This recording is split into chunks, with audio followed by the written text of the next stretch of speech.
Hello दोस्तों, आज हम पढ़ने जा रहे हैं विज्ञान और प्रौद्योगिकी विभाग की उपलब्धियां और इसके बारे में।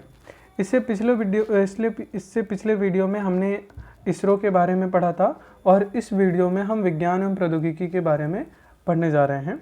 इसमें आज हम पढ़ेंगे राष्ट्रीय super computing mission, imprint India परियोजना, निधि परियोजना, वज्र फैकल्टी स्कीम, किरण IPR योजना, सूर्य ज्योति, देवस्थल ऑप्टिकल टेलीस्कोप के बारे में पढ़ेंगे और सत्यम और इंस्पायर योजनाओं के बारे में पढ़ेंगे। तो आज हम शुरू करते हैं सबसे पहले विज्ञान एवं प्रौद्योगिकी विभाग के बारे में। तो विज्ञान एवं प्रौद्योगिकी विभाग साइंस एंड टेक्नोलॉजी डिपार्टमेंट की स्थापना 1971 में हुई। तब से लेकर के अभी तक विज्ञान एवं प्रौद्योगिकी विभाग तमाम मंत्रालयों से संबंध स्थापित करके और नई नई चीज़ों के इनोवेशन के बारे में कार्य कर रहा है। तो उसमें से आज इसकी उपलब्धियों के बारे में हम पढ़ते हैं। इसमें पहला है राष्ट्रीय सुपर कंप्यूटिंग मिशन। जैसा कि हम जानते हैं कि सुपर कंप्यूटर्स 1980 में हमने बनाना शुरू किया था। तब से लेकर अभी तक हमने सुपर कंप्यूटर बनाने में काफ़ी अच्छी काफ़ी अच्छे सुपर कंप्यूटर्स अभी तक हम बना पाए हैं। उसके बाद मार्च 2015 में आर्थिक मामलों के मंत्रिमंडल समिति ने राष्ट्रीय सुपर कंप्यूटिंग मिशन को मंजूरी दी। इस कार्यक्रम का उद्देश्य भारत को विश्व स्तरीय कंप्यूटिंग शक्ति बनाना था। इस मिशन को विज्ञान एवं प्रौद्योगिकी विभाग तथा इलेक्ट्रॉनिक एवं सूचना प्रौद्योगिकी विभाग द्वारा CDAC और IISc के माध्यम से कार्यान्वित किया जा रहा है। तो मार्च 2015 में आर्थिक मामले के मंत्रिमंडल समिति ने एक मिशन चालू किया जिसमें था सुपर कंप्यूटिंग मिशन, जिसके अंदर तमाम सुपर कंप्यूटरों को बनाना और उसको लिंक करना था। इस कार्यक्रम का उद्देश्य भारत को विश्व स्तरीय कंप्यूटिंग शक्ति बनाना, ताकि हमारी जो पहचान है सुपर कंप्यूटर में विश्व स्तरीय पहचान बन सके। और विज्ञान एवं और इसको बनाने के लिए CDAC centre for development advance computing और IISc Indian Institute of science के माध्यम से इस कार्य को किया जा रहा है। उसके बाद हम पढ़ते हैं, आई होप ये समझ में आया होगा। उसके बाद हम पढ़ते हैं इम्प्रिंट इंडिया परियोजना। इम्प्रिंट का मतलब है,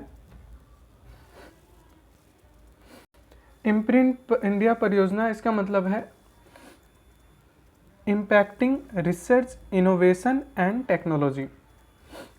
इस परियोजना को 5 नवंबर 2015 को भारत के तत्कालिक राष्ट्रपति प्रणब मुखर्जी द्वारा लॉन्च किया गया।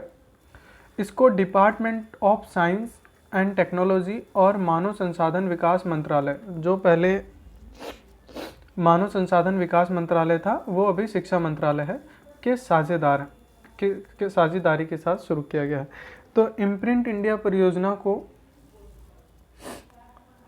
Department of science and technology और शिक्षा मंत्रालय के साझेदारी से शुरू किया गया है। इसके अंदर बेसिकली 10 क्षेत्रों को लिया गया है और 10 अलग अलग संस्थानों को लिया गया है। अलग अलग संस्थानों को इनके 10 अलग अलग जो क्षेत्र हैं इनके विकास की जिम्मेदारी दी गई है। जैसे पहला है इसमें हेल्थ केयर टेक्नोलॉजी, ये IIT खड़गपुर की जिम्मेदारी है। कंप्यूटर टेक्नोलॉजी, ये भी IIT खड़गपुर की जिम्मेदारी है। एडवांस मटेरियल IIT कानपुर की जिम्मेदारी है। Water resources IIT Kanpur. Sustainable habitat IIT Roorkee. Security and defence IIT Madras. Manufacturing technology IIT Madras, manufacturing technology भी IIT मद्रास है। Nano technology IIT Bombay. और empowerment and climate IISc Indian Institute of Science Bengaluru. Energy security IIT Mumbai, Indian Institute of Technology Mumbai. इसका उद्देश्य नवाचार एवं अनुसंधान को बढ़ाना।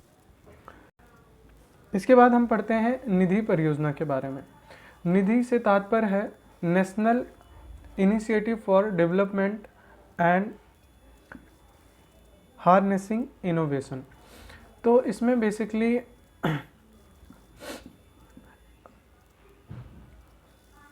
इनोवेशन को बढ़ाने के लिए निधि परियोजना चलाई गई है।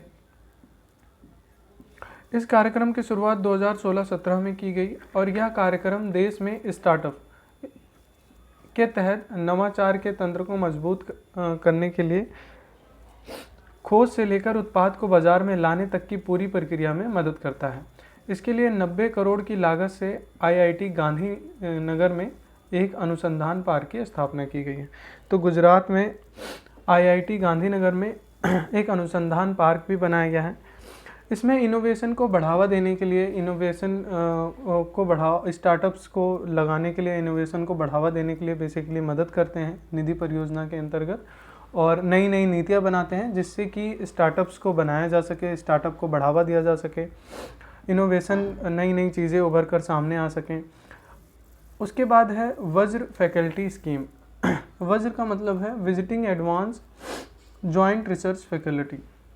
ये बहुत ही इंटरेस्टिंग है। यह स्कीम जनवरी 2017 में केंद्र सरकार द्वारा शुरू की गई, जिसका उद्देश्य प्रतिभा प्लान को रोकना है। हम देखते हैं कि हमारे बहुत सारे इंजीनियर, डॉक्टर, साइंटिस्ट बाहर विदेशों में चले जाते हैं और वो बहुत अच्छा अपनी अपनी फील्ड में बहुत अच्छा कार्य कर रहे हैं और उनका पूरे विश्व में नाम है। तो इसी प्रकार जो ये प्रतिभा प्लान हो रही है, इसको रोकने के लिए वज्र फैकल्टी स्कीम को लाया गया है।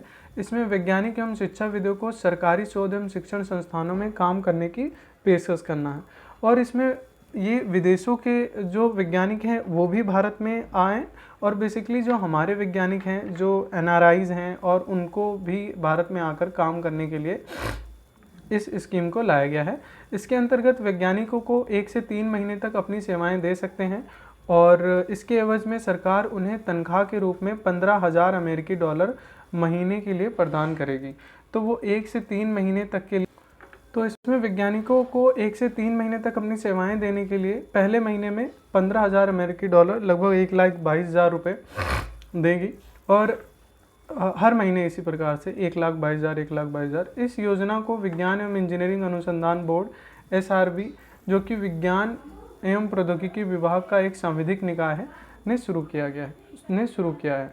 तो इस परियोजना को science and engineering research board SRB, जो कि विज्ञान एवं प्रौद्योगिकी विभाग, साइंस एंड टेक्नोलॉजी डिपार्टमेंट का एक सांविधिक निकाय है, ने शुरू किया है। तो इस परियोजना को SRB ने शुरू किया है, SRB ने शुरू किया है।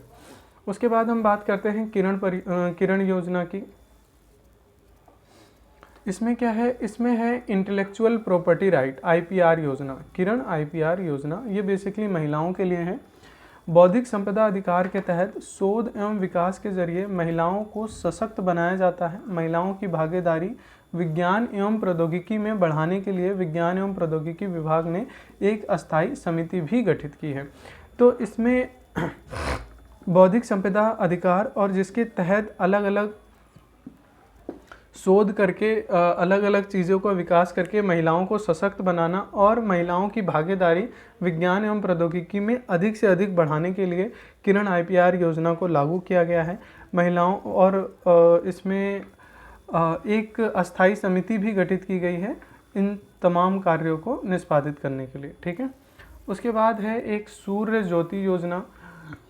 ये भी बहुत इंपॉर्टेंट है। इसमें क्या है कि कम लागत वाली पर्यावरण अनुकूल माइक्रो सोलर डोम सूर्य ज्योति उपकरण को विज्ञान एवं प्रौद्योगिकी विभाग के तत्वाधान में विकसित किया गया है।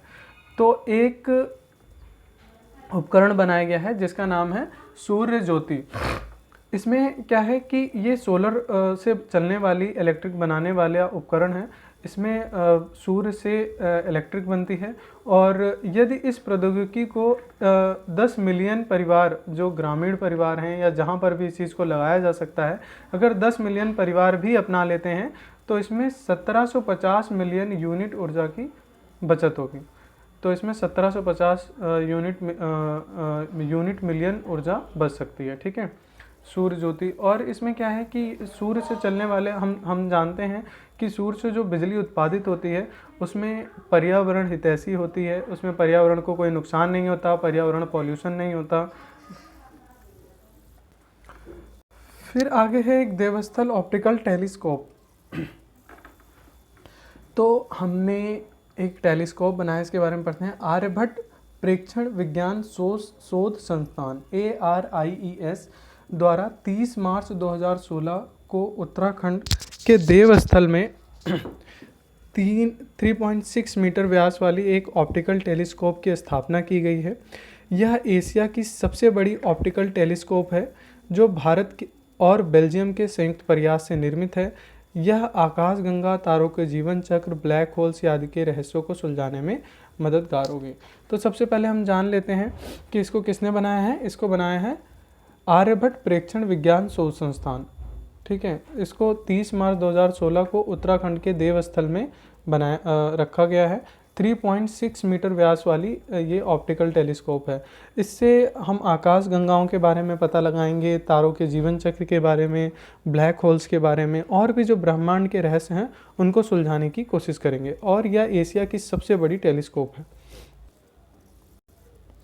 फिर एक है सत्यम परियोजना। इसमें क्या है, सत्यम का मतलब है साइंस एंड टेक्नोलॉजी ऑफ योग एंड मोटिवेशन।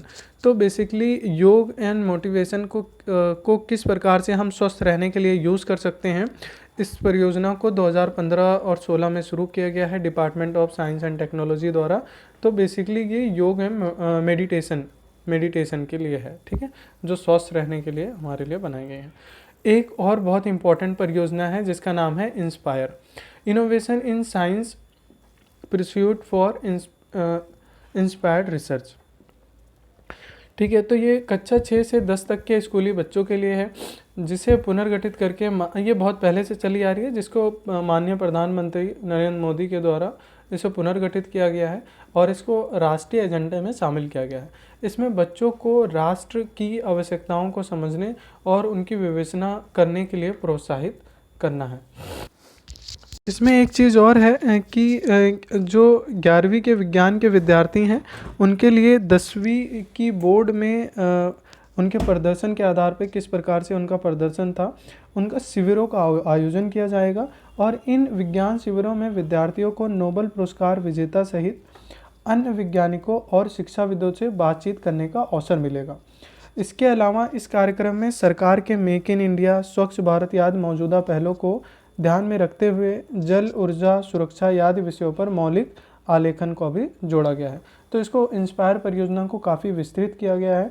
इसके अंदर जल, ऊर्जा, सुरक्षा आदि विषयों को भी जोड़ा गया है और जो 10वीं के बच्चे हैं, जो 10वीं में पास हुए हैं, उसके आधार पर बेसिकली हम एक वैज्ञानिक के विकास करने के लिए जो शिक्षाएं उपलब्ध करा सकते हैं उसके बारे में इस चीज़ को इंस्पायर परियोजना को बनाया गया है।